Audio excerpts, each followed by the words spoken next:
President Muhammadu is back home and he's happy to be back on absolutely, and grateful to Nigerians, you know, for their prayers and support. And he did not waste any minute at all to address the different issues, of course, that, you know, played out in the course of his absence, you know, from home for 3 months. He talked about his distress over comments on social media, especially caused the nation's existence to be at risk. And it was a step too far, quoting him there. And of course, he talked about Ojukwu's visit to him in 2003, where they decided that, look, the existence of Nigeria cannot be negotiated. And of course, he said again that the country must remain one and united, and that is one thing that is not negotiable, that Nigeria must remain one entity. And he says that his government won't allow people to destabilize the country, especially via social media or by any means that Nigerians must remain together. And he said something very key, that every Nigerian has the right to live wherever,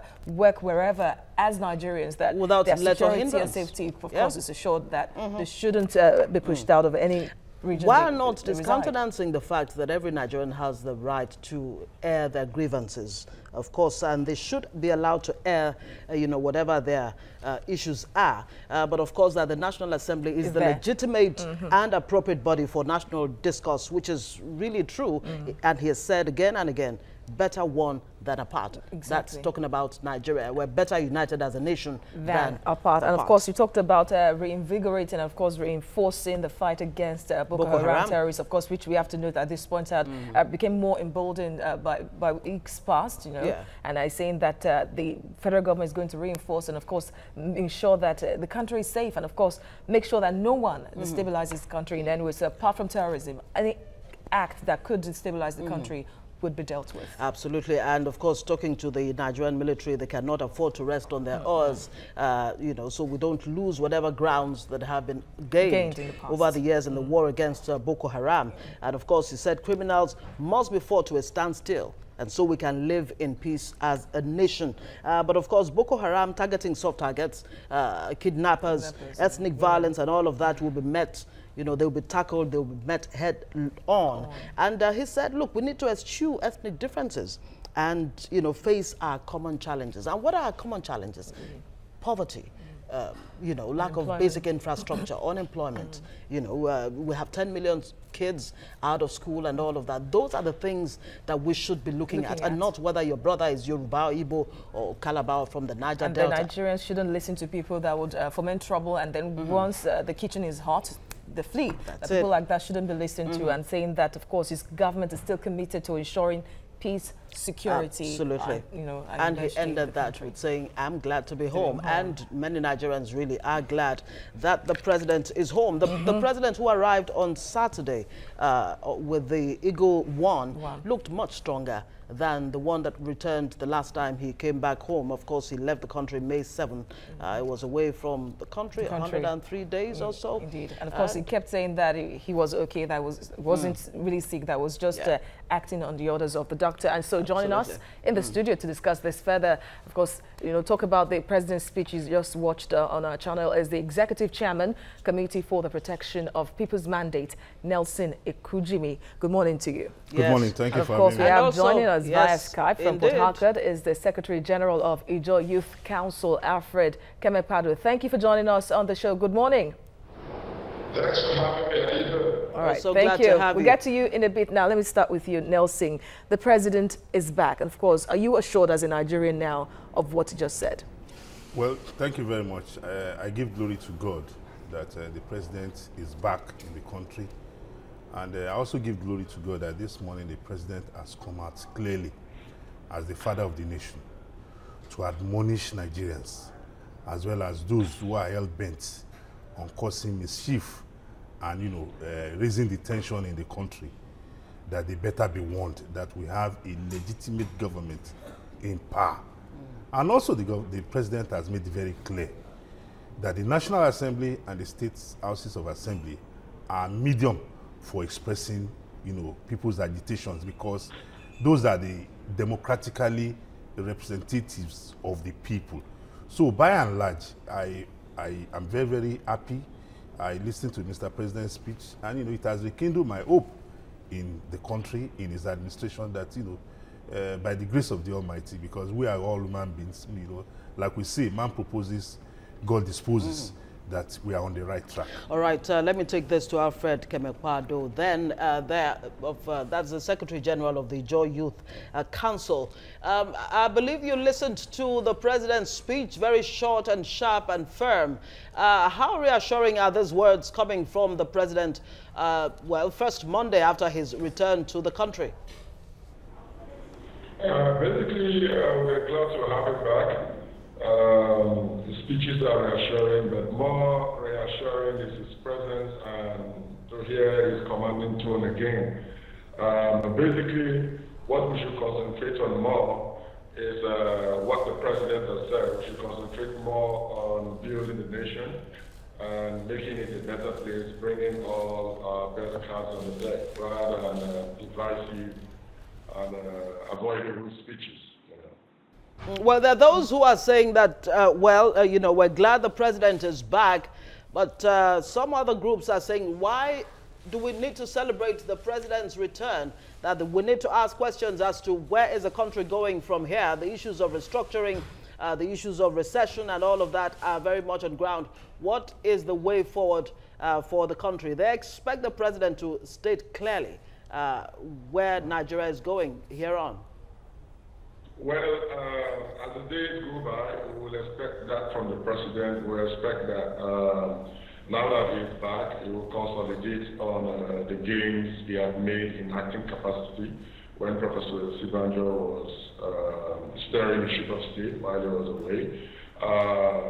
For those who are asking that, why don't we, why are we beginning to, if they begin to ask, interrogate his absence and his coming back, that's totally unnecessary for now. What we should be looking at currently is what he has come to do and how we can move the ship of state forward from where he left it and from where acting President Yemi Osinbajo had it steered to. Okay, we'll get to you in a bit, Alfred. Let me come to you now, Nelson. The President in his speech said that the national consensus is to live together than remain apart. Of course, you know how loud the call for restructuring has been in the past months. And of course, how angry some members of not even one particular ethnic group now have been saying that they want the country to, you know, ensure true federalism or even restructure it, as it were. So can we truly say that the national consensus is for Nigeria to remain together and not be separated? Well, there's no doubt about that, that even Mr. President himself admonished, you know, and, you know, made emphasis about, you know, us remaining as one. And for those who are clamoring for restructuring, ordinarily, if you look at the Nigerian state today, you realize that the only way to go is to devolve powers to the various states or, you know, to other units. But, you know, we must be very, very careful. Some of these people who are mouthing restructuring, we don't understand their own terms of restructuring, because restructuring means different things to different people. Some people are making this call out of genuine concern that they want Nigeria to move forward, and it is doing presently. But some are making this call out of the fact that they just want to ensure that they make the country, you know, ungovernable. But does that discredit the fact that many Nigerians or some Nigerians are angry with the way things are at the moment? We have never been happy with the way things are, not even now, not before now. So we must not look at it from the present scenario. We know where we are coming from. But what we are saying is that in as much as we are aggrieved, they are civilized, they are democratic ways of, you know, resolving issues. It is not by heightening tension, by issuing threats. I heard some people said there will be no election if the government does not restructure before the 2019 election. And you ask yourself, are they threatening the Nigerian people? Because whether you will like it or not, the government represents the mandate of the Nigerian people. So Nigerians must wake up and want such characters that you cannot threaten us on what we should do. The restructuring of the Nigerian state will be done at the behest of the Nigerian people, and not because some persons or groups are issuing threats. Of course, the IYC, is AYC now, Arewa Consultative Forum, ACF, actually has said they would rather have, you know, the issue of restructuring dealt with after 2019 so that this government can have enough room to actually deliver on governance. But Alfred, now many people have been applauding the way that the acting president, now obviously he will return to his original position as vice president, the way he's handled you know, the reins of power while the president was away. What does this signify for you going forward in terms of the kind of progress that Nigeria can make democratically, politically, economically, as a matter of fact? How do you mean? Like, how do you mean? I didn't get your question. My question is, Yemi Osinbajo, the acting president, now of course reverses to vice president, has been praised for his handling of the reins of affairs while the president was away. What does that signify for you going forward? Yeah, it signifies a lot of positive things, but most important is that he handled things from the purview of Mr. President. And now that Mr. President is around, we expect him to further his negotiations. For example, there have been issues concerning the Niger Delta and the Bona. There have been issues concerning restructuring, like the other guest has said. All of these things should be carried on decently. All of these things should be viewed from a perspective that prospers the nation. All of these things should be looked at from a perspective that is not tribal or one regional sided, you know. So what's most important, Yemi Osinbajo carried his way in such a manner that is befitting of a vice president who acted for his principles to come back. I commend him in all of in the midst of the heat. He was so calm. He was never provocative. So those are morals to learn from. The most important is for the president to come on and begin to build on his game. Like I rightly said, the issues of the Niger Delta, we're looking at the issues of the IOCs returning so that it can calm some nerves down here, and a whole lot of other things concerning even other parts of the country. We need to build love more. We need to be more tolerant. We need to listen to each other more. We need to put the Nigerian conversation on the deck even more. We need to understand that the only way this country can move forward is for us to, at every point in time, review what we do, see it from different perspectives, do comparative analysis. You know, these are the most important things, you understand. I will just appeal to young ones and every other group. This is not the time to dissipate energy on negativities, but let us concentrate on business. And even the president, I would want to appeal to him. While he was away, he may have heard one or two unpleasant commentaries from people, sometimes political people, sometimes business, sometimes associates. He is the president, he is the father to all. I believe and I appeal to him to forgive, take everybody together and move the ship of state forward. That's the most important thing, because and everybody needs to support the president to succeed. The president needs masses, because if he fails, everybody fails. And this country doesn't have to fail. We need to move forward. This is not an issue of I'm from the south, I'm from the west, I'm from the east, I'm from this or that. This is about the Nigerian project. Okay, Alfred. Indeed, you cannot have said it any better. Now, Eric Omare is a factional president of your group, Ijo Youth Council, and of course he advised the president as well not to listen to some advices he could have heard from some few people he tagged as selfish politicians in the country. Now, from what he just said on all these issues facing Nigeria at this moment, he would have heard some things from some few people. But how important is it for the president to get the true pulse of the people of the country in order for him to chart the way forward and be able to solve the problem germane, really, to the country?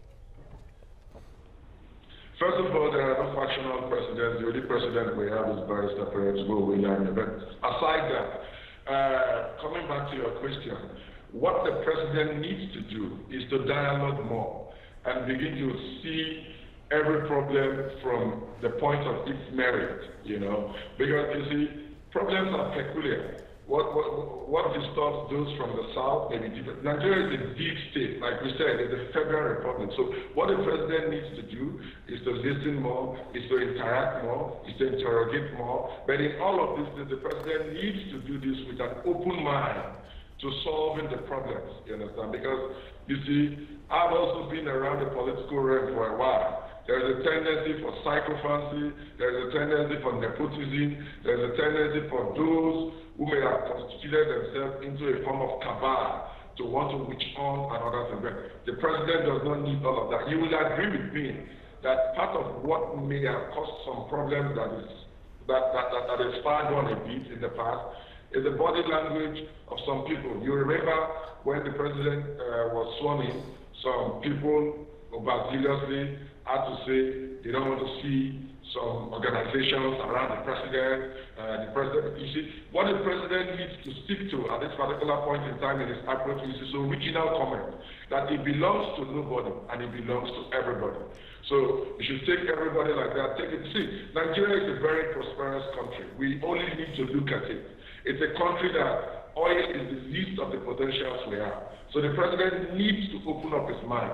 And like I said, interrogate further, open up his space further, listen to people further, and embrace more, and talk to people nicely and productively within the political, economic, and social space.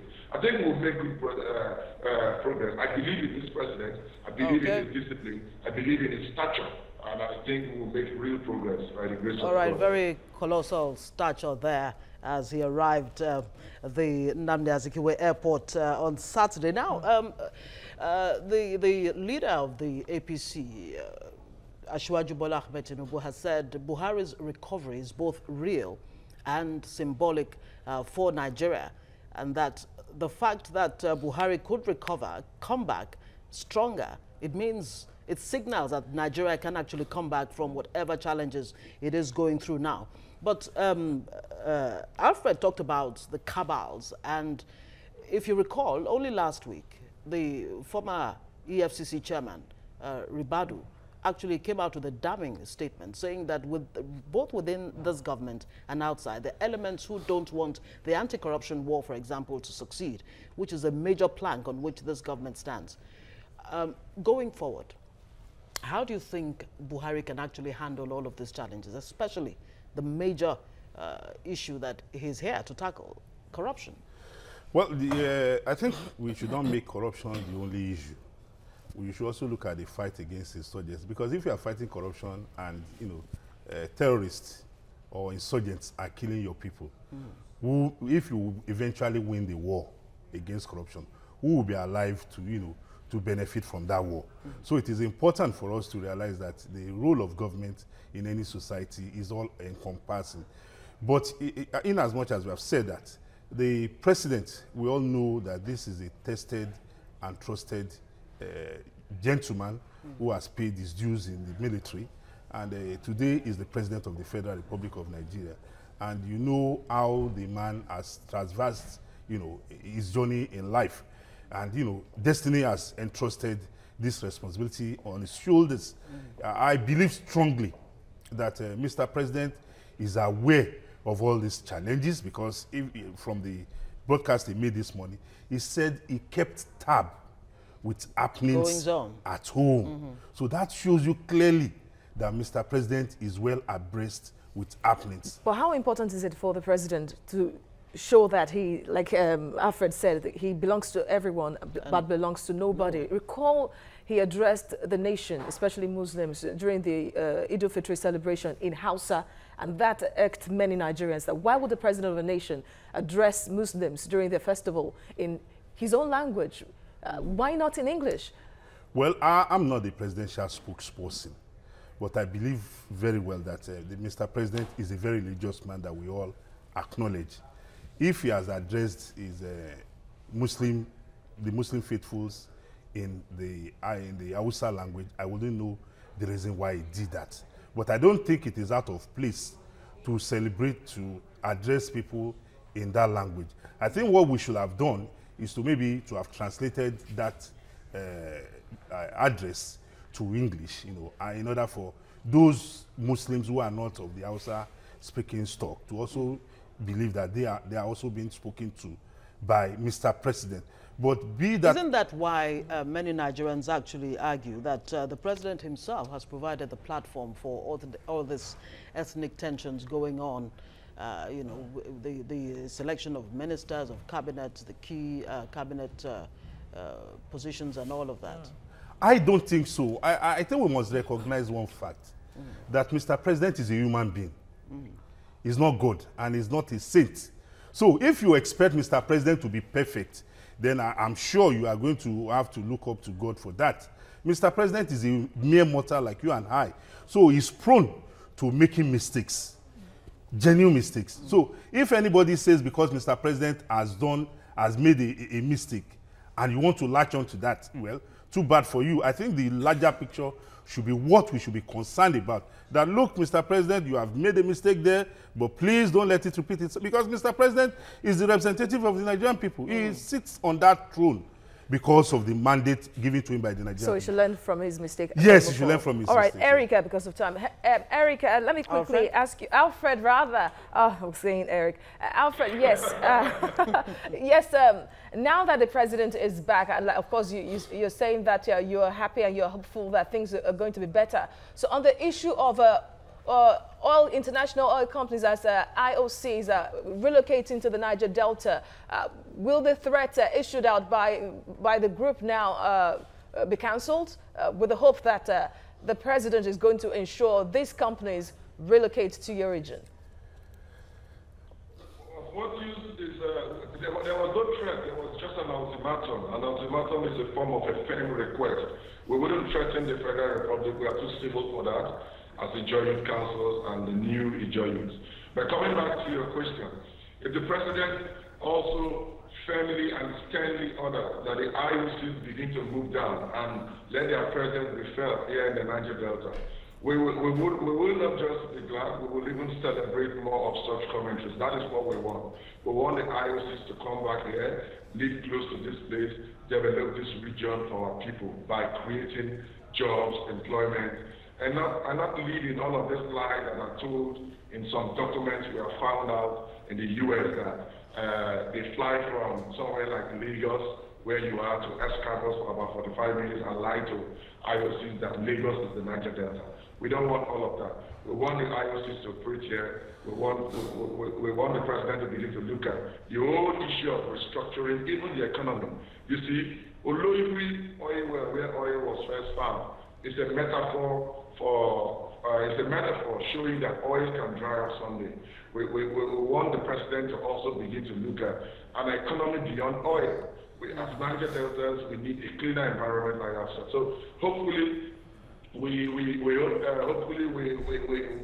are positive that the president is going to direct the respective ministries and agencies and through the NNPC to tell the IOCs to begin to move their operations.